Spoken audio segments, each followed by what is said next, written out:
Fala galerinha que acompanha o canal Hora do Jogo e também o canal Hora do Grêmio, chegando para mais um vídeo por aqui e dessa vez para falar sobre uma atuação terrível da arbitragem gaúcha no jogo de ida da semifinal do Gauchão entre Grêmio e Juventude na Arena do Grêmio, disputado na noite deste sábado. O Grêmio foi prejudicadíssimo, para não dizer roubado na noite deste sábado.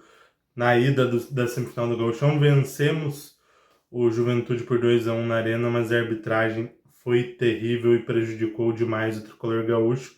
Eu vou falar tudo para vocês aqui nesse vídeo, mas antes lembre-se de se inscrever nos canais, nos dois canais, e ativar o sininho das notificações, curtir, comentar, compartilhar, porque ajuda demais a gente a seguir levando esse conteúdo para vocês.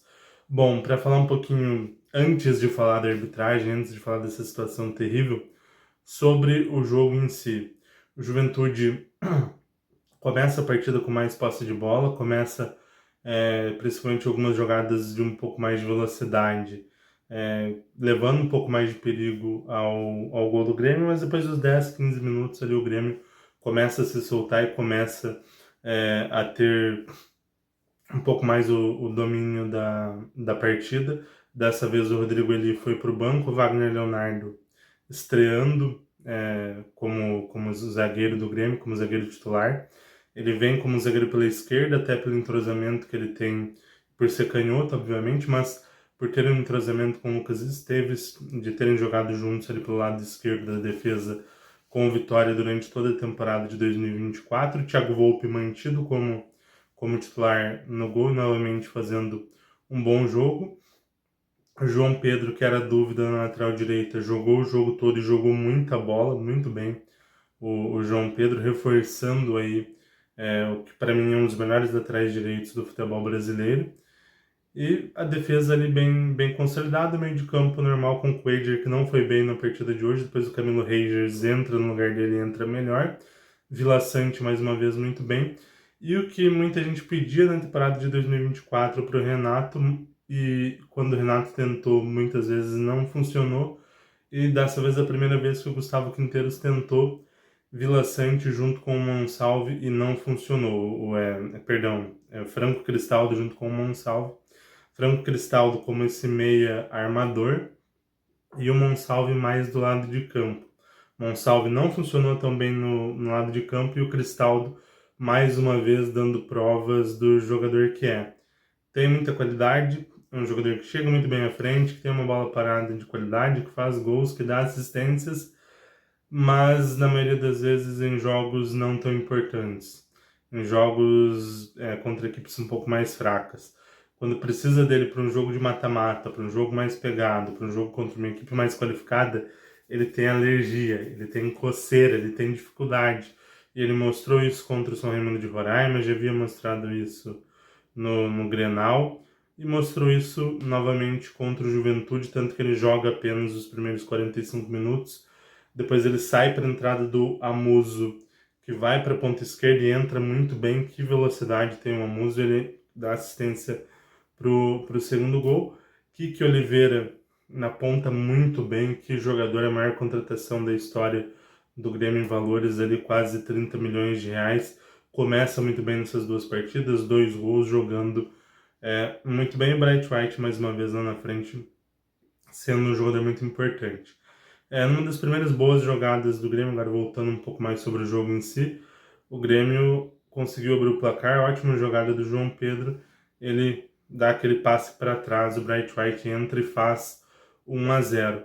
Após 1-0, o Grêmio passa a ter muita intensidade, passa a marcar pressão e dificultar muito a vida do Juventude. O Juventude controlava mais a bola, tinha mais posse de bola, mas o Grêmio tinha muita velocidade, muita intensidade. Quando tinha a bola, sufocava muito a equipe do Juventude. Teve um lance em que o Monsalve saiu na velocidade e ficou quase cara a cara com o goleiro. Ele poderia ter lançado, se não me engano era o Bright White também entrando livre. Ele acabou sendo um pouco fominha, perdeu a oportunidade ali.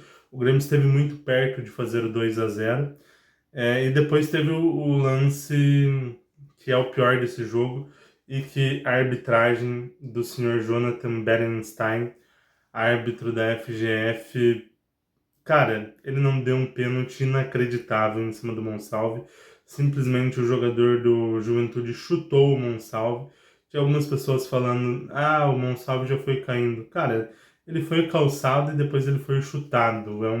É inacreditável ele não ter dado esse pênalti no campo e principalmente o árbitro de vídeo, Jonathan Bargalton, se eu não me engano é esse o nome dele, não ter chamado. É inacreditável. E ali poderia ser o lance do 2-0 para o Grêmio para dar uma tranquilidade, para quem sabe até fazer um resultado elástico e encaminhar uma classificação para a final. Mas é surreal. É surreal um pênalti como esse ter sido sonegado da equipe do Grêmio. Não existe, não existe em sã consciência um árbitro não ter dado um pênalti daqueles. É bizarro, é loucura. Eu devo tá maluco de ver isso, mas aconteceu. O árbitro não deu pênalti. E numa chegada esporádica, logo depois desse pênalti bizarro não dado, o Batalha, jogador atacante colombiano que já havia feito um dos gols no 2-0 da primeira fase lá no Alfredo Jaconi, chuta a bola, desvia no Lucas Esteves, desvia também no Gemerson, engana o Thiago Volpe, empata o jogo 1-1. Após o gol, o Juventude teve um momento ali melhor do que o Grêmio, não chegou a criar nenhuma. Teve uma oportunidade boa depois, que o Volpe faz uma defesa interessante, mas não chegou a pressionar, não chegou a criar mais oportunidades, mas teve um momento ali de superioridade. Na reta final do primeiro tempo, o Grêmio voltou a ter um pouco mais de intensidade, chegou um pouco mais, mas o jogo foi para o intervalo no 1-1, então foi um primeiro tempo de altos e baixos do Grêmio. Alguns momentos muito bons, outros nem tanto, outros ruins, então foi um primeiro tempo instável do Grêmio. E é uma situação que o técnico Gustavo Quinteiros vai ter que acertar ao longo da temporada. No segundo tempo, o Grêmio volta muito melhor e faz uma grande segunda etapa, talvez o melhor tempo até aqui do Quinteiros no comando do Grêmio, num jogo de um pouco mais de nível, né? Tivemos ótimas atuações contra equipes bem mais fracas, São Luís de Juí, Pelotas, Caxias, Monson, mas contra uma boa equipe foi o melhor momento do Grêmio, um segundo tempo muito bom, e o segundo gol sai rápido numa jogada de velocidade do Amuso, num belo passe do Monsalve em profundidade, ele cruza para o Kiki Oliveira entrar livre e fazer o segundo gol. As pontas me agradaram muito. O Amuso entrou muito bem, muito veloz, habilidade, ciscando, incomodando a defesa adversária. E o Kiko Oliveira, um belíssimo jogo, jogou muita bola. Um jogador com qualidade, com velocidade, com drible, com finalização, com intensidade, com marcação. Que jogador nesses dois jogos, o Kiko Oliveira, 2 jogos, 2 gols. Ele fez o gol Salvador contra o São Raimundo de Roraima e hoje fez o gol da vitória e jogou realmente muito bem. O Quader entrou mal, depois o Camilo Regis entra. O Quader jogou mal, na verdade. O Camilo Regis entra no lugar dele e entra muito bem, entra com mais intensidade, entra com mais volúpia na marcação, roubando bola. Edenilson entra bem também. E tem essas mudanças, essas nuances ali. Na reta final, o Grêmio faz o terceiro gol, que é novamente um lance polêmico. Uma roubada de bola do Camilo Regis para cima do Jadson, contra-ataque do Grêmio, que termina num belo gol do Edenilson, mas ele é anulado porque a arbitragem de vídeo chama o árbitro Jonathan Berenstein e ele anula o gol por falta do Camilo Regis no início da jogada. Para mim, ok, para mim foi falta, ele puxa e ele dá um calço ali, ainda que de leve, mas dá um calço no Jadson. Para mim, correta a marcação da falta. No entanto, ele não deu pênalti em cima do Monsalve, o VAR sequer chamou o árbitro no lance do Monsalve, era um pênalti claríssimo, tão claro quanto a falta. Me espanta essa falta de critério. Você não ter qualidade, ok, mas você não ter o mínimo de critério beira o absurdo, beira o absurdo. Falo mais uma vez, é inacreditável. Concordo com a marcação da falta no que seria o terceiro gol do Grêmio, mas agora não dá aquele pênalti, é bizarro. Fora que teve um lance muito parecido com o lance do João Lucas contra o Ipiranga de Erechim, que o João Lucas é calçado embaixo e acaba caindo com as mãos no rosto do jogador do Ipiranga e é expulso ainda no primeiro tempo. Teve um lance em que, no início do segundo tempo, em que o jogador de Juventude acerta com as duas mãos no rosto do Monsalve e não recebe nem amarelo. Se você for manter o mesmo critério, era para ele ter sido expulso. E foi um lance pior do que o do João Lucas, porque o João Lucas é calçado embaixo. O jogador de Juventude nem isso fez. Então, que atuação patética da arbitragem. Eu não gosto de falar em teorias da conspiração ou em algo mancomunado para que um time vença, mas bizarro realmente. Parece que a Federação Gaúcha não quer que o Grêmio conquiste o 8º título consecutivo. Talvez eles achem ruim para a competitividade do campeonato que isso aconteça, mas hoje me transpareceu isso, porque realmente que atuação patética da arbitragem.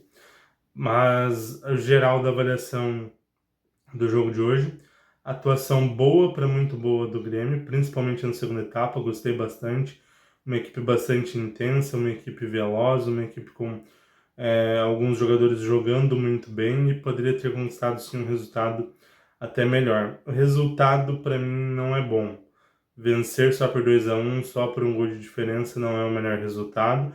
Acho que o Grêmio ainda carrega um favoritismo, mas poderia ter conquistado sim uma vantagem melhor pro jogo de volta, com certeza. E arbitragem péssima, terrível, horrorosa, repugnante, repulsiva, e posso aditivar aqui de várias formas o quão ruim foi a arbitragem do jogo de hoje, mas o Grêmio leva a vantagem do empate para o jogo da volta no próximo sábado, mas daí às 16h30 no Alfredo Jaconi, em Caxias do Sul, Interior Gaúcho, Serra Gaúcha. Lembrando que o Inter venceu hoje o Caxias lá no Centenário, em Caxias do Sul, 2-0, joga na noite do próximo sábado, já com a classificação encaminhada dentro do Beira-Rio. Mas galera, vídeo encerrando. Antes, lembre-se de se inscrever no canal, ativar o sininho das notificações, curtir, comentar, compartilhar, porque ajuda demais a gente a seguir levando esse conteúdo aí para vocês.